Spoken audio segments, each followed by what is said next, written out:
आता जाऊयात कोल्हापुरात, कारण कोल्हापुरात ऊसाखालोखाल भाताचं उत्पादन घेतलं जातं। एकट्या करवरी तालुक्यात 160 हेक्टर क्षेत्रावरती भाताची लागवड केली जाते। याच तालुक्यातील गुडमुडशिंग गावात कृषी विभागाकडून एक अभिनव असा उपक्रम घेण्यात आला। उन्नत शेती समृद्ध शेतकरी अंतर्गत घेण्यात आलेल्या या उपक्रमामध्ये शेतकऱ्यांना भाताच्या लागवड पद्धतीवरती प्रात्यक्षिक देण्यात आलं। सोबतच फुले समृद्धी या भाताच्या वाणाचं वाटपही करण्यात आलं। हे आहे कोल्हापूर जिल्ह्यातील गडमुंगशी गाव।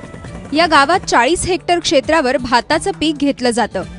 गावात कृषी विभागाच्या उन्नत शेती समृद्ध शेती अभियानाअंतर्गत भाताचं उत्पादन वाढवण्यासाठी विशेष उपक्रम राबवण्यात आला। या उपक्रमामध्ये कृषी विभागाकडून शेतकऱ्यांना फुले समृद्धी या भाताच्या सुधारित वाणाचं वाटपही करण्यात आलं। तसंच कुरी पद्धतीऐवजी टोकन पद्धतीनं भाताची पेरणी करण्याचं प्रात्यक्षिक देण्यात आलं। या प्रकल्पाअंतर्गत आपण जे शेतकऱ्यांना मार्गदर्शन करत आहोत ते मुख्य मुद्दा म्हणजे जे पारंपरिक शेतकरी पेरणीनं कुरीच्या पेरणीनं जे लागवड पद्धती अवलंबत होते त्याच्यामध्ये साधारणतः एकरी 35 ते 40 किलो बियाणाचं लागत होतं, परंतु टोकन पद्धतीनं भात लागवड केल्यामुळे बियाणामध्ये 45 ते 50% पर्यंत बचत होत 20 ते 25 किलो बियाणामध्ये आपलं पूर्ण एकरचं क्षेत्र टोकन करून होते।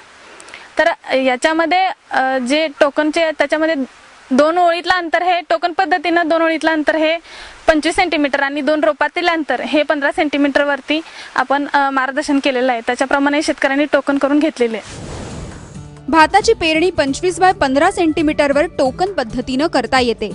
यामध्ये अवघं 20 ते 25 किलो बियाणं प्रति एकरी पुरू शकतं।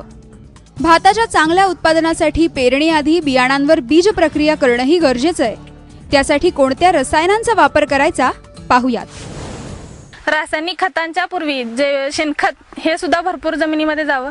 साधारणतः 25 टन शेणखत हेक्टरी वापरावं।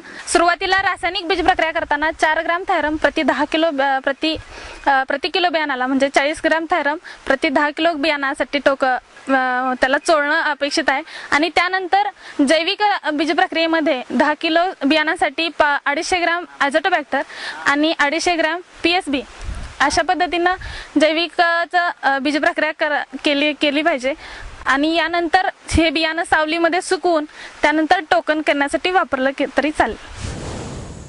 शेतकऱ्यांच्या समृद्धीसाठी कृषी विभागाकडून वेगवेगळे उपक्रम घेतले जातात। त्याचाच एक भाग म्हणजे गडमुंगशी गावातलं हे प्रात्यक्षिक।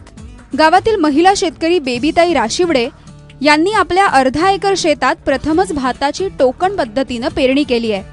या लागवडीतून चांगल्या उत्पादनाची आशाही त्यांना आहे। आम्ही पूर्वी भात हे करत होतो, पेरत होतो, तरी ते काय आम्ही औषध लावत नव्हतो। आता औषध लावलंय त्याची माहिती आम्हासने कृषी विभागाच्या मॅडमने दिली। ह्याच्या अगोदर आम्ही घरातलं बियाणं वापरत होतो, त्याच्यामुळे आम्हाला उत्पादन कमी मिळत होतं। आणि आता फुले समृद्धी ह्याचे बी आम्ही आता वापरले। आता ह्याची जर आशा जास्त वाटते की आम्हासने उत्पादन ज्यादा मिळेल। कोल्हापूर जिल्ह्याची भाताची सरासरी उत्पादकता 29 ते 30 क्विंटल प्रति हेक्टर इतकी आहे। जिल्ह्यातील भाताचं उत्पादन वाढवण्यासाठी कृषी विभाग शेतकऱ्यांना आधुनिक पद्धतीचं प्रशिक्षण देण्यावर भर देत आहे।